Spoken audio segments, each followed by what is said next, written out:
When you first start using substances or engaging in whatever thing that ends up being addictive to you, it actually works for you at first, right? It feels like it solves a problem. You may feel like it makes you a better version of yourself. You may feel like it gives you more creative, it makes you more friendly, you're more popular, or maybe even work harder, longer at work. The substance or the addiction becomes the answer to your problems. And you know what? I'm not gonna lie. It definitely will work for you for some time, but eventually it stops working. So let's take a look at how that happens and how to get back on track.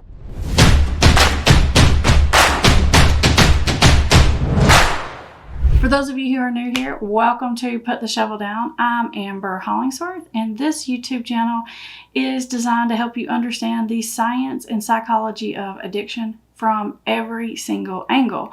We talk about addiction from the science perspective, from the psychological perspective, and from the individual and family perspectives. I want you to understand this thing inside and out so that you are always 5 steps ahead of it. Now, in order to take a real hard look at how does addiction get us so far off track and how do we get back, we're going to have to go way back and get a little scientific here. You see, human beings are designed naturally to get a lot of, maybe even most of their needs met through relationship with other human beings or other entities or organizations. We're wired up like that because humans don't survive very well on our own. We need other people. So we're designed to attach to other people. We need other people for protection and support and comfort and acceptance and a sense of self-esteem. Humans are made to live in groups or tribes, and the function of those groups is to provide all of these things for the members inside. Now, all of a sudden, when you find this love that you have, this addiction or substance or whatever it is, you start going to that substance to get all of those needs met.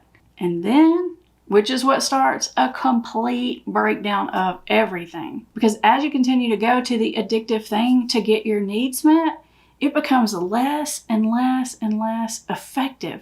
And where it used to be a great solution to your problems, it becomes not so great of a solution. And to make matters worse, the problems that you're dealing with get bigger and bigger and bigger. And it's your only solution. So now you're going back to it more frequently, more often. You need it more. You are dependent on this addiction for your survival. So the solution works less. The problems get more.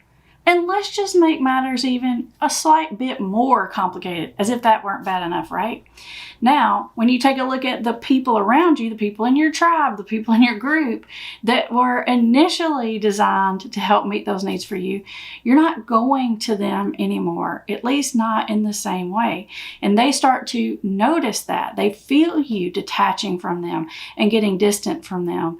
And then they start talking to you about it and coming after you and chasing you down and trying to pull you back in. And the more you do that, the more angry you get at them and the more you want to pull away from them because you want this solution over here because it seems to work so much better.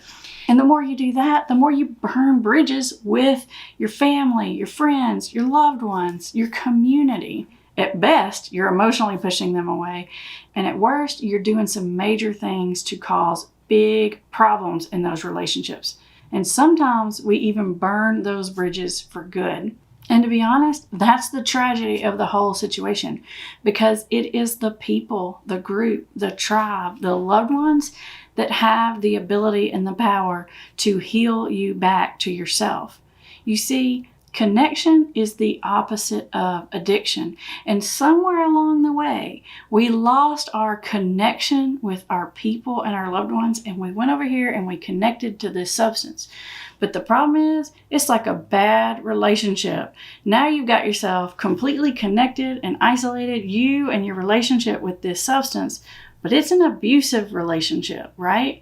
It's nice to you sometimes and it's mean to you other times. And it makes you push away everyone else around you that's important to you. Tells you all kinds of lies, beats you up, makes you feel terrible about yourself. Addiction can and will break you. And I know it feels like it's the only thing that helps bring you comfort. But you know what? That in and of itself is a big problem. You've gotten to the point where it is the only thing that brings you comfort. And all that other stuff you're doing in your life, It's just stuff that you're doing, passing the time before you can get to the addictive substance or behavior or whatever it is. Do you really want to live like that? It's not even that helpful anymore, is it? You gotta make a choice. Are you gonna choose your relationship with the addiction or everything else? Because that's what addiction does. It makes you choose. It's this or everything else. Or are you gonna choose everything else and not have this? Now, when it boils down to it, that's the decision that you have to make. Now, if you're watching this video because you have an addicted loved one, I want you to understand that it is the power of community that can help bring someone back from the addiction, because it's the other way they can decide to start getting their needs met, whether that's the community in the family or that's the community of AA or some other kind of support group. We've got to find a better way to feel better.